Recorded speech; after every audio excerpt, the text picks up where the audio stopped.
In today's video, we're gonna go over pros and cons of living in Mililani, but Aiden and I happen to have a new listing in Mililani. So as we get Aiden set up to give you guys a speed tour of our new listing in Mililani. If you're thinking of selling your house, go to coreteamhawaii.com, go to the bottom, fill out the contact form, let's connect. A lot of us agents can do similar things. Not everyone has our skill, our authenticity, our outlook on the market, and no one else can get you on our YouTube channel like this. After all, things are greener on the other side with Core Team Hawaii. Oh boy. I didn't know I was gonna be doing a speed tour. Oh wait, I gotta get my phone timer. I gotta think of some things to say. We already did the intro, so you only have 90 seconds. Whoa, I gotta just run through this whole house? Bro, 90 seconds. Ready, go. All right, come here. Primary suite 1, big bedroom, big bathroom. Walk-in closet. 1 living space. And you've got large kitchen for you to cook in. It's bigger than yours. You got a laundry room on the other side. And here, second living room. Not that you have enough friends to entertain anyway. Upstairs. Let's go. Second suite. For when you need to get away from all the people you're entertaining. Primary suite. Dual vanity. Big bathroom.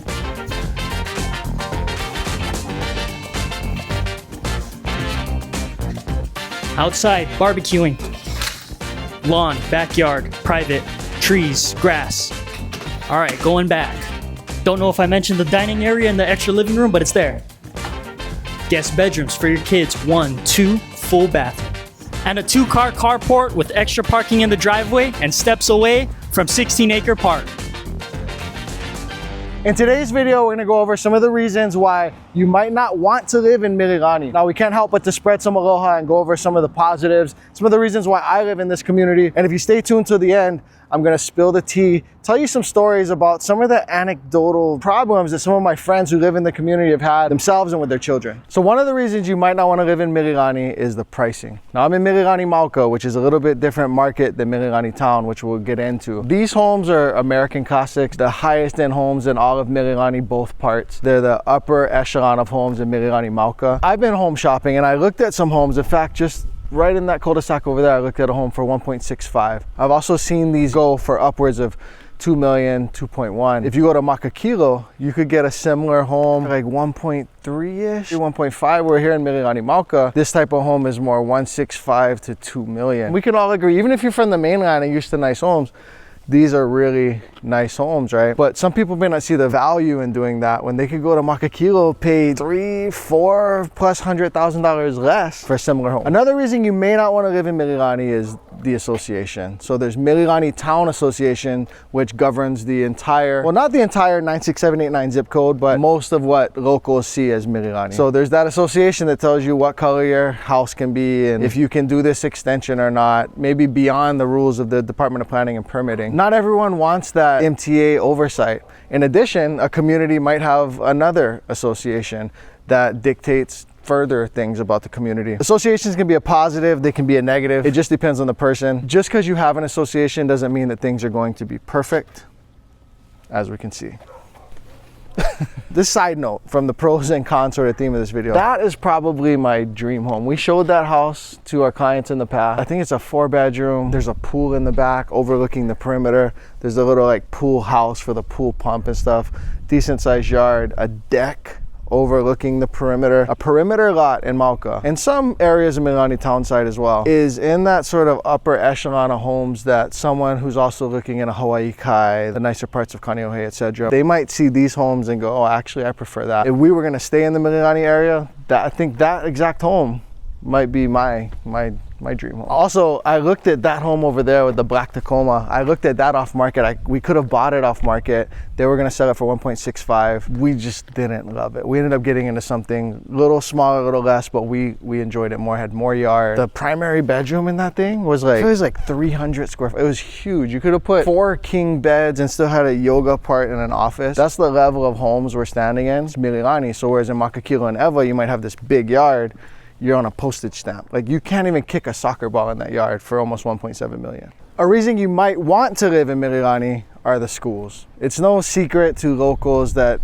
Mililani is perceived as this place where people move there for the school. We're standing in front of Mililani Ike Elementary, which is rated number 11. Depending on what rating you pull up, rated number 11 out of all elementary schools in the entire state of Hawaii. Among other notable ratings are Mililani Mauka Elementary, and then on the Mililani town side, Mililani Uka Elementary. Mililani High School is also generally known to be more desirable, higher ranking schools. I haven't looked up the ranking. Maybe Kenji will look it up and pull it up on the screen as far as Mililani High School ranks in the state of Hawaii. Mililani is this place where people go to do suburb thing and go for these rec centers over here. So you have Rec 7 with their swimming pool, and you can get shave ice and Simon and just have like a, you know, a padded, nice little suburban life. If you stay tuned till the end though, I'll share some tea about some problems in some of the Mililani school districts that I've heard about just anecdotally from parents, and give you a caution as to why Hawaii is still Hawaii. All right, so a reason you might like Mililani and want to live here, one of the reasons why I like living here is that it's just cooler.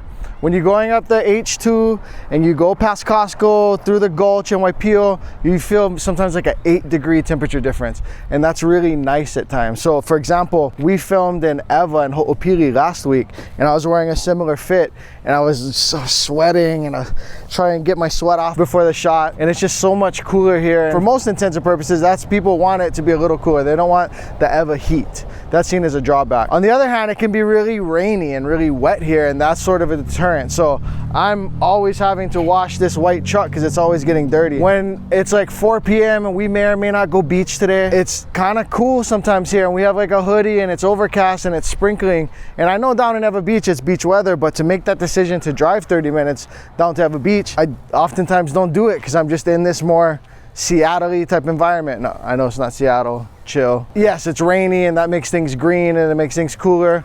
But a sign of the rain is this right here. People who are like, I don't want to live Kaneohe. I don't want that wetness. I don't want that like Pacific Northwestness. I wouldn't do Kaneohe. You might think twice about moving to Mililani as well, because anywhere in Hawaii, this is a pro tip for looking at the island. You want to Google map and just drop yourself anywhere on the island. If you go around the neighborhoods and you have this mildew all over the place, it's obviously a wet area. It's going to be a green lush area, and it's going to have this in driveways, white vinyl fences, walls. And then you go to like the Evas of the world, you don't have that, but you might see some red dirt and stuff. Even if you show me Maui or you show me Big Island, I may not know where this little photograph is. Show me some indicators and I could tell you what side of the island or what area it's in. One of the reasons you might not want to move here is that it's just so vanilla. I've said this on probably every Mililani video we've done. It's kind of lacking in culture and character. I'm gonna drive around Mililani Town Center and point out some of our basicness. If you're like my wife and most people, you're like, what are you complaining about? For all you to be concerned about is you don't have good avocado toast. Like, oh, poor Derek, right? CPK, Cookie Corner.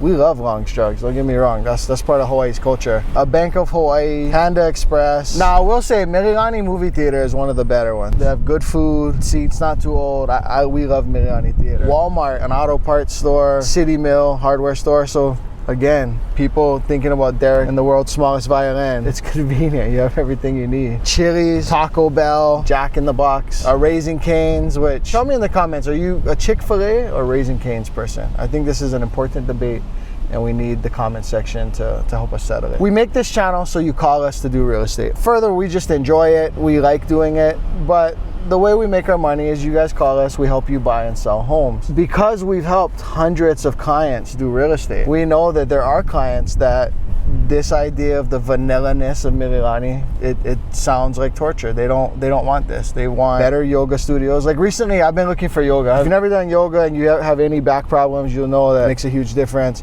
I don't like doing it, but I know it'll help my back. So I started looking for a yoga studio. You don't have that kind of thing in Mililani. But if you don't mind driving to a nicer night out, you don't mind driving to your yoga bar, pole dancing studio, if you don't mind driving to a cooler gym. We don't even have a CrossFit in Mililani. They call it a box. You know, the gym is referred to as a box. The way this community was master planned, there is no box to have a CrossFit. There's no like industrial area in Mililani to have a CrossFit. It's just vanilla. What can I say? I like living here. My wife would not move, and I just have to drive into town and Kailua to get my fix of cool avocado toast and coffee.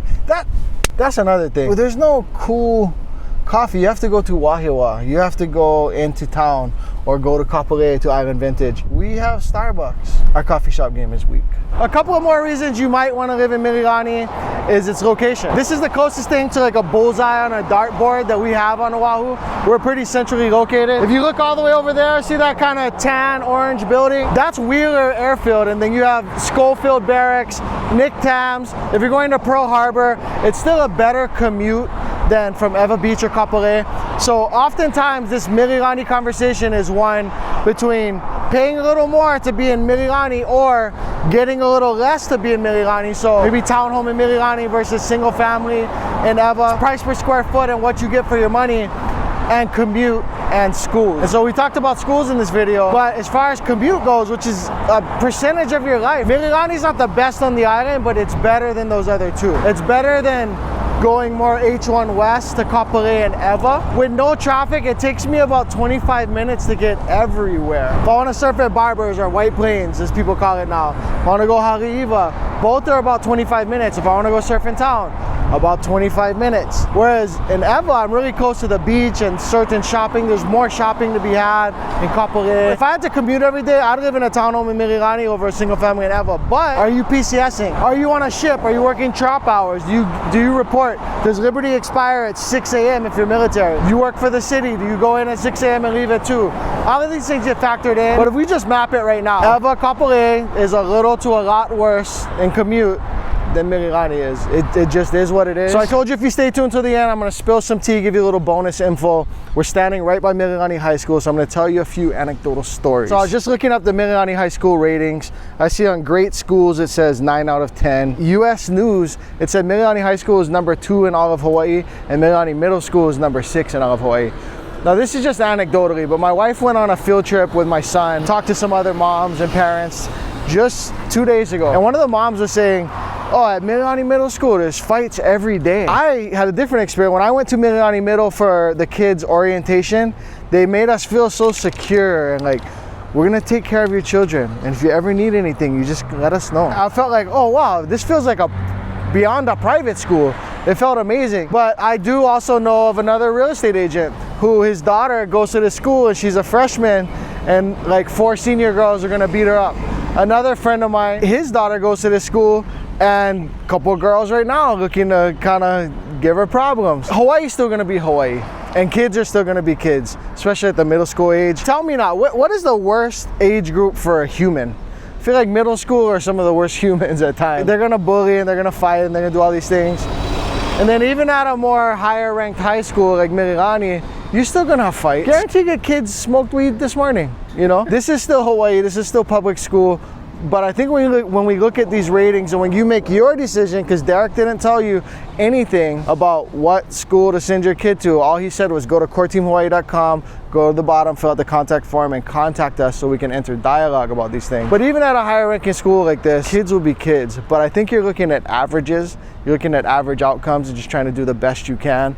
And for that reason, some people will overpay for Mililani versus the Makakilo or Eva Beach, Campbell High School, Kapolei High School, because they just feel that the average puts their kid in the better situation. Now, if you're local especially, tell me what your views are on the trifecta of schools, because oftentimes Mililani, Kapolei, Makakilo, Eva, that trifecta is the consideration for people. And if you're on the mainland, also tell me, like, what are your thoughts about school ratings and school test scores, the average demographic and free lunch versus actual experience in the school and what that means to you? I'd love to know.